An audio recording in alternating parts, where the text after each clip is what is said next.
Brides. So I'm Michelle from the Lockharts, and today we're here with Ashley from Flower Shack Blooms, and we're going to be talking about all the things in terms of wedding flowers and everything you should be keeping in the back of your head when you are talking to your florist and when you're booking your florist. Okay, so before we begin, we would love for you to tell us a little bit about you, about your business, and how long you've been in business.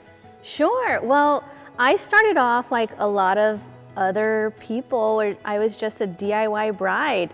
A million years ago got married and I just kind of fell in love with the floral art of it, and it turned into doing friends and families events, and it just kind of took off really overnight, more than I was really expecting to. So I feel like flowers found me, and I've just been blessed to share that with the world. We've been in business for 10 years.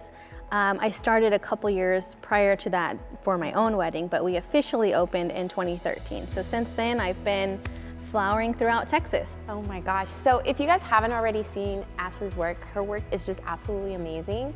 And we're just so lucky to have her here answering all our questions for you guys. So let's go ahead and start with our first question. So I know that budget is like super stressful, and just like deciding everything that you want to have just in florals and putting that all together, that can be super stressful for a bride. So how is the process like when booking you, and how do you guys help your bride kind of choose what best fits them and fits their budget? Sure. Budget is one of those things that it's a super important question to ask. So we like to get a questionnaire out to our clients. It's a requirement that they all fill that out. It's really just a way for us to get to know their needs in general. So you ask the general questions like how many bridesmaids, how many groomsmen, all those fine details, because really what we're trying to do is I'm paying especially close attention to budget parameters, because I don't want a client to fall in love with something that's so far outside a comfortable figure that it just taints the whole experience for them. I want them to find something that they are in love with and is something of a comfortable number for them. But that's all going to be relative to how large their guest count is, how many bridesmaids. All those things are going to add up so fast. So I want them to pick and fall in love with something that is a comfortable figure for them. So is that something that you kind of like run them through? Like if you would go with something like this is what that would look like. If you go with something more like this, is that kind of like? Yes, yeah. I usually start off with what I consider like our signature blend. So if you follow me on any social media outlet, it's more of like a French garden inspired look. So there's a little bit of airiness, organic, loose movement to it. From there, we really talk through a lot of the pictures that they have, but more than anything, I like to talk color palette. Not so much what exactly is in each piece, because color is the first thing that impacts you.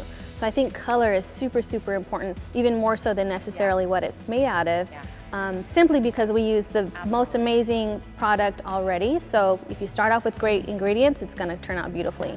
All right, so now that we talked about just how you help your brides decide on items, how do you help them just decide on that, like what you were just talking about on like the flowers?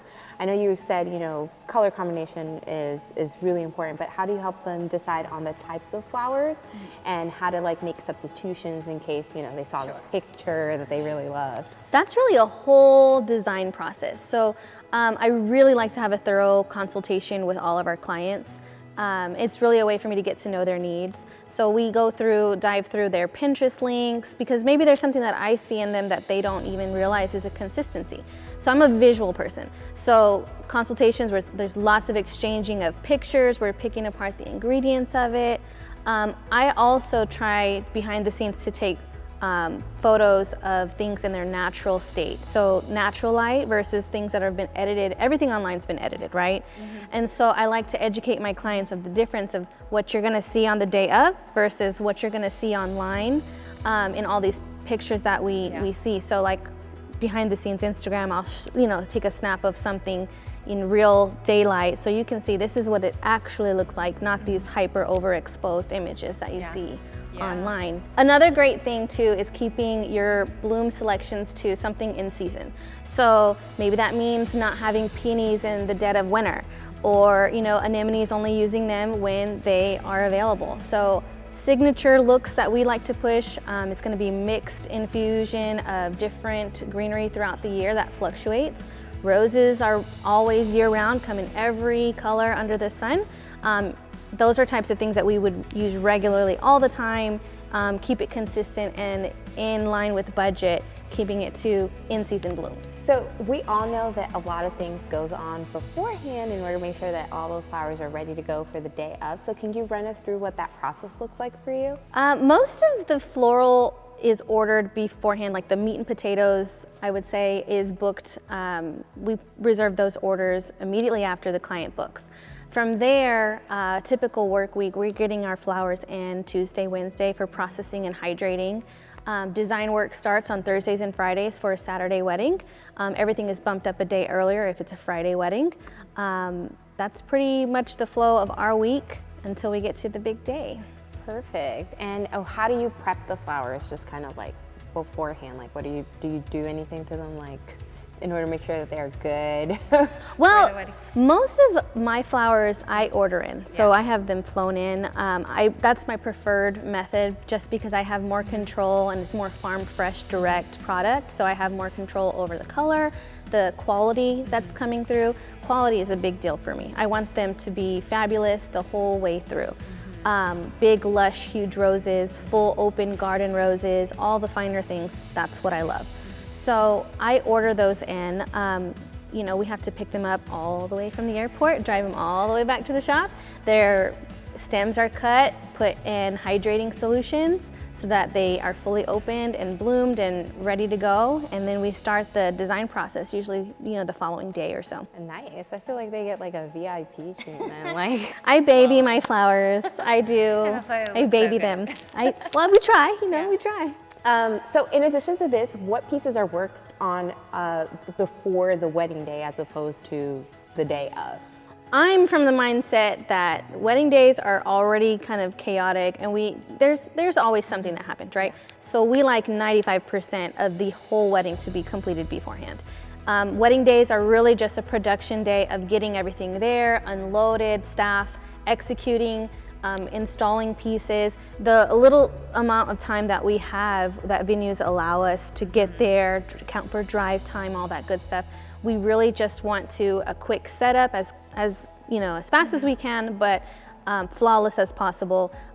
Since if there's any type of staircase installation, a circle arch that y'all love, those take time. So we want to account to allot that design time for those installs. So basically like bouquets, bouquets, everything like that is done beforehand? You know, luckily most places nowadays, most brides are getting married at the same place that their reception is being held. So that is super, super helpful.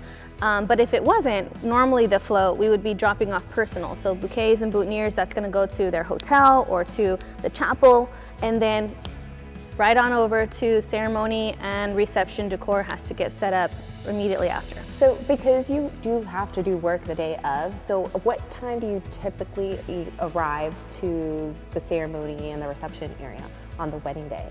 We like really to get there as early as the venue allows. So normally we are at the shop bright and early, you know, 7:30, 8 o'clock, maybe fine tuning some of the small personals or maybe finalizing some boutonnieres. But a lot of it is packing, loading hard goods. I would say 9 o'clock into vans.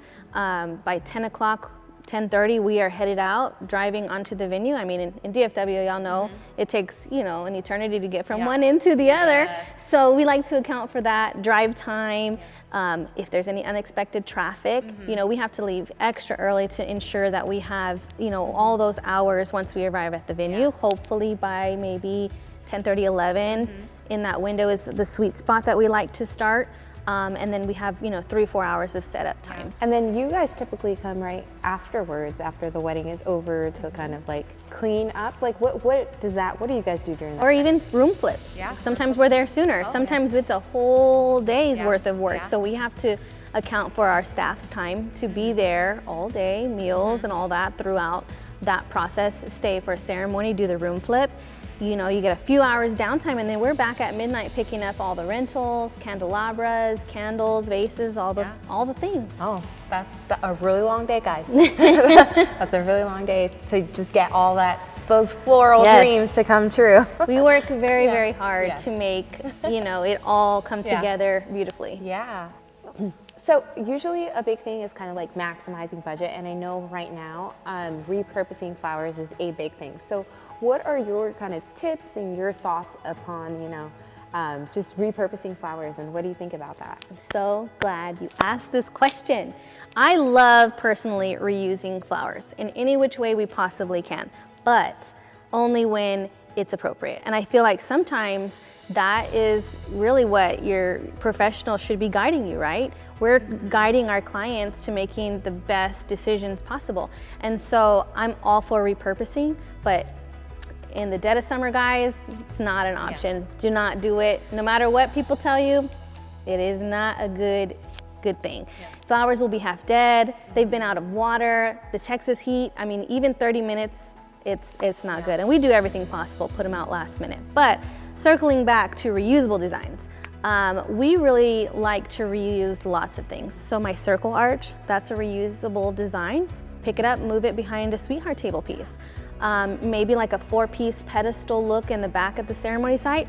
Pick that, move it onto a different type of vase at the reception. Now you have a really, really great tall centerpiece that you've reused.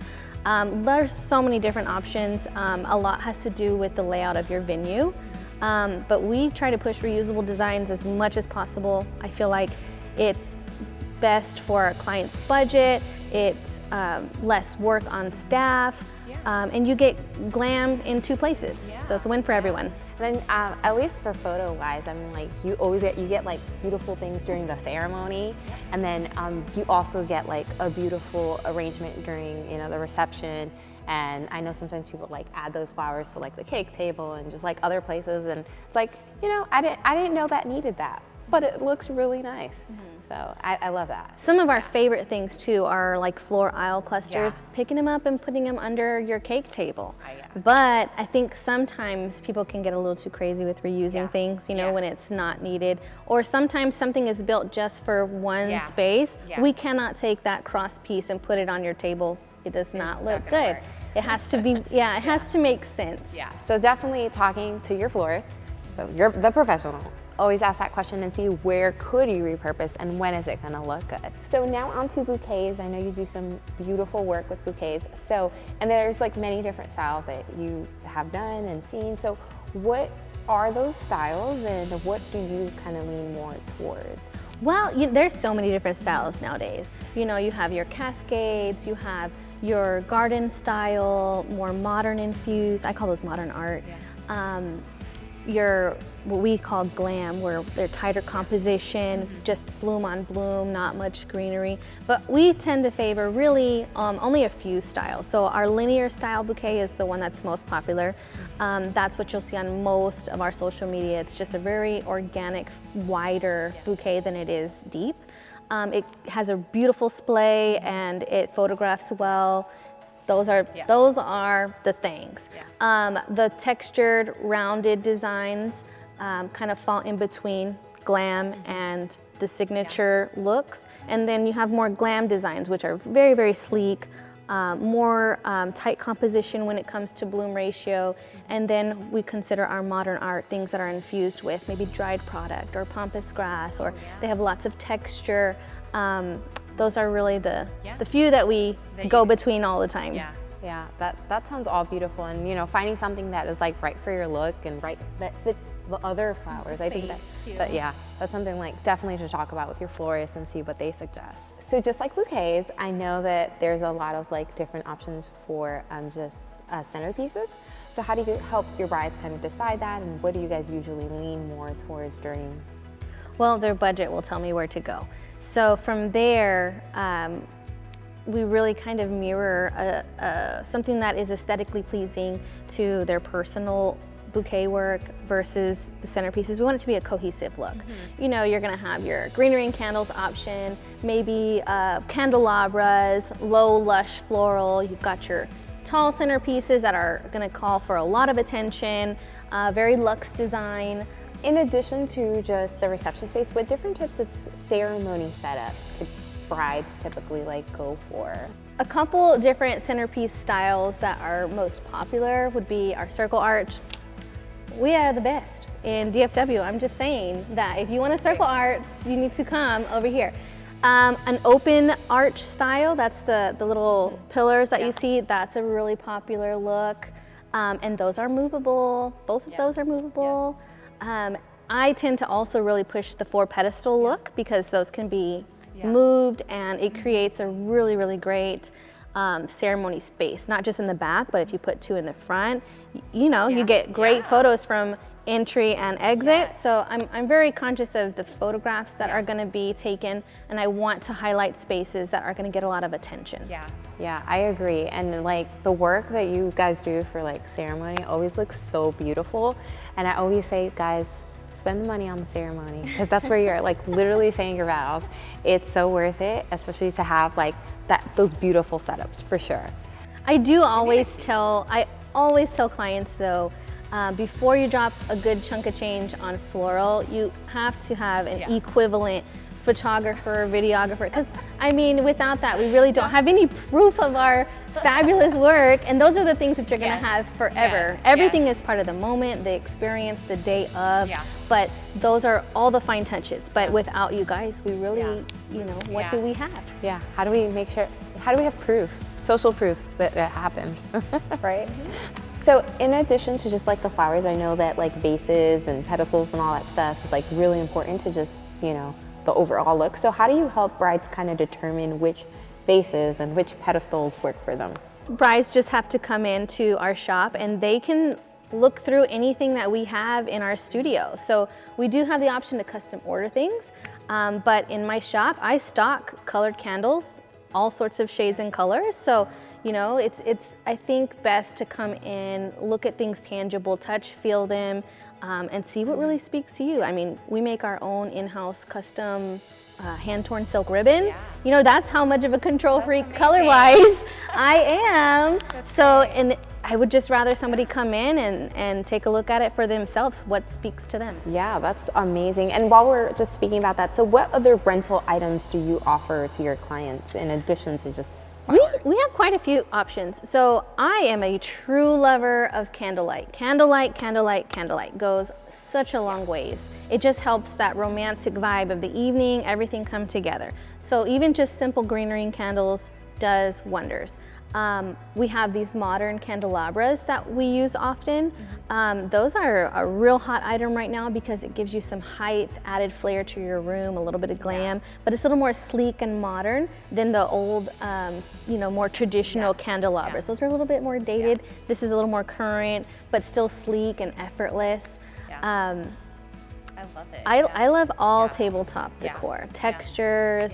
I don't make calligraphy, but you know I like all y'all calligraphers that leave the little fancy names. That's and where it just is. adds the little pop. Like, the flowers really do make a statement, but you could always like add additional things to your table to just kind of complete the look. And speaking to your florist about that and what rentals they offer is super, super important. All right, so Ashley, just to kind of wrap up everything we've been talking about, so just run us through what's your process of designing and executing all the floral work for your clients. So from the moment that they inquire, what does that look like until the wedding day? Well, we have, like I said before, a thorough consultation, have everything down, even their contracts have pictures attached to it, so we have an idea of what we're going to be doing. Day of execution, you know, we have to rely on a village. It takes a village to run and execute flawless large weddings. So I have to have some of the best designers. I have to have people that are dependable.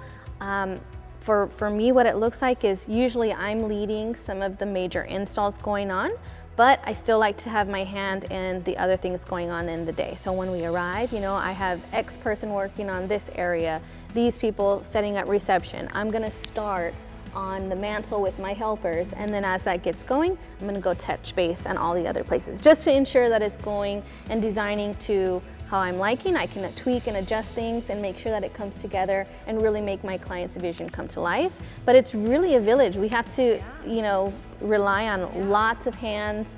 I can't do it all. You have to trust in great people. Yeah, perfect. So what would you say are like some top tips that you have for brides? Just from the top of your head, what would you say would be some tips that you would give them for their wedding day in terms of flowers? Sure. Well, keeping it in season, right? In season blooms is what we absolutely want. you know, and right now, having a little bit of grace for everybody in the industry right now, right? Floral we're not above shortages like any other industry, right? It's like Top Chef right now, but with flowers edition. So you really have to, first off, get true professionals, people who do this day in, day out. We eat, sleep, and breathe weddings. That's all we do. We specialize in them. And just trying to keep, you know, yourself in a realistic budget. If you know you can't afford those hanging chandeliers, don't look at that on Pinterest, because it's just gonna hurt so bad when we have to rip that Band-Aid off, you know, and just kind of keeping it to something that you are able to buy, because like I said, it taints the buying experience. I don't want to say no to you. I want to make your dream wedding happen. And we service all sorts of clients, all budget ranges, even down to just as simple of pickup orders from our shop. I want even my pickup clients to still have fabulous bouquets. I was a DIY bride many years ago, and I want them to have just as beautiful personal bouquets as anyone else. Yeah, and having just a professional like you that does such amazing work is definitely the go-to. So guys, like, my recommendation is find an amazing florist like Ashley that is going to guide you and help make the best out of whatever your budget is, so that you can have those beautiful flowers that are gonna look beautiful in photos for many years to come. And it's really going to complement the day so well. So Ashley, thank you so much for being here and just answering all these questions and helping address a lot of things that brides should and need to know about. So thank you so much for that. Well, thanks for having me. I'm really excited to share a little bit, and hopefully we get to do this again. Yes, for sure. So brides, thank you so much for joining us on this episode of The Bride's Guide. I hope that you guys really, really enjoyed all the content that we were able to talk about. So if you guys aren't already following and looking at Ashley's work, we will link that down below so that you guys can go ahead and follow her and see all her beautiful work. And if you guys haven't already done so as well, go ahead and like, subscribe, hit that notification bell so that you can be notified the next time that we upload another video. And we'll go ahead and see you next time.